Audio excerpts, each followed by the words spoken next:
Kia ora, and welcome to Tuesday's Economy Watch, where we follow the economic events and trends that affect New Zealand.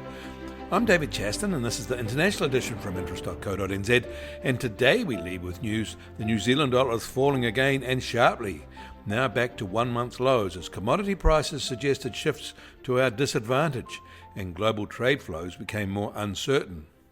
The global risk-off trend is building. Wall Street opened weak, although it has pared back some of its losses in afternoon trade. Elsewhere in the US, a key Midwest factory survey, the Chicago PMI, contracted less in March than expected.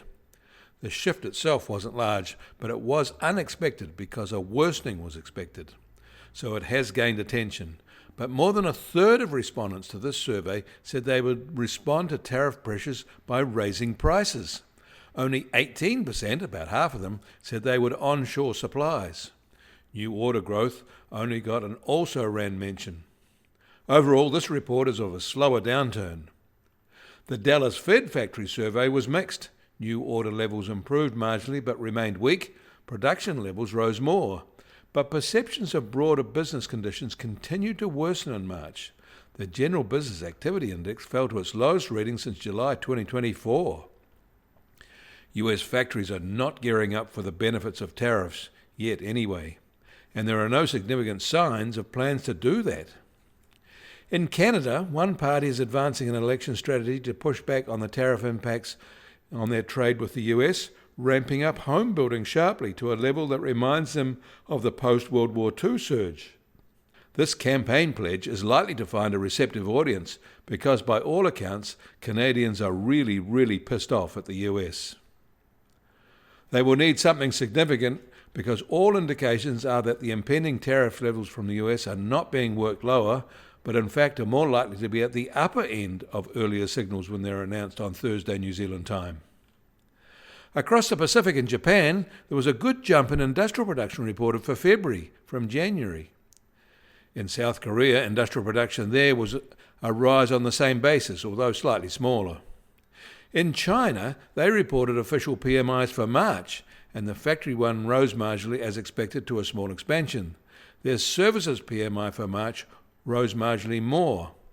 Importantly, in both cases, new order levels came in better than the overall indexes. In India, they're moving into summer, and all the indications are there for extreme temperatures. So high they're being forecast that they could be at a level that causes parts of their economy to shut down or at least stumble. Heat waves are being normalised, with more energy consumption the only way to battle it on an individual level, and that means burning more coal.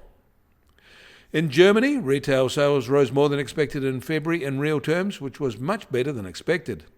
Meanwhile, they said CPI inflation was running at 2.2% and slightly lower than the February level and a 4-month low. Like Canada, Australia is also in an election campaign.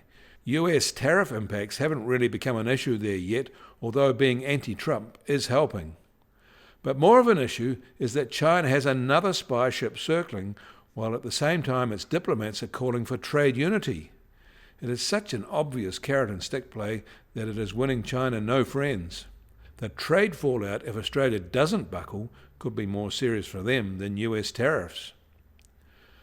Australian property prices continued to recover from a short-lived dip to hit fresh highs in March as borrowers and prospective home buyers await decisions on interest rates later today. Data from CoreLogic showed house prices rose in all cities except Hobart last month, with the national median value of a new home now over $820,000 Australian dollars. The US Treasury 10-year yield is now at 4.25%, unchanged from yesterday at this time. And the price of gold will start today at just on $3,118 an ounce, up another net $34 from yesterday, and easily a new all-time high again. Oil prices are up $2 from yesterday at just over $71.50 a barrel in the US, while the international Brent price is now just under $75 a barrel.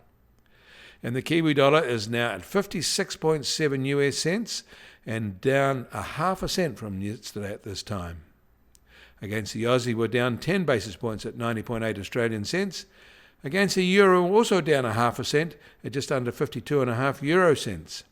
That all means our trade-weighted index starts today at just on 66.3 and down 40 basis points. And the Bitcoin price starts today at $83,350 and up 1.3% from yesterday. Volatility over the past 24 hours has been modest, at price of minus 1.5%. You can find links to the articles mentioned today in our show notes, and you can get more news affecting the economy in New Zealand from interest.co.nz. Kia ora, I'm David Chaston, and we'll do this again tomorrow.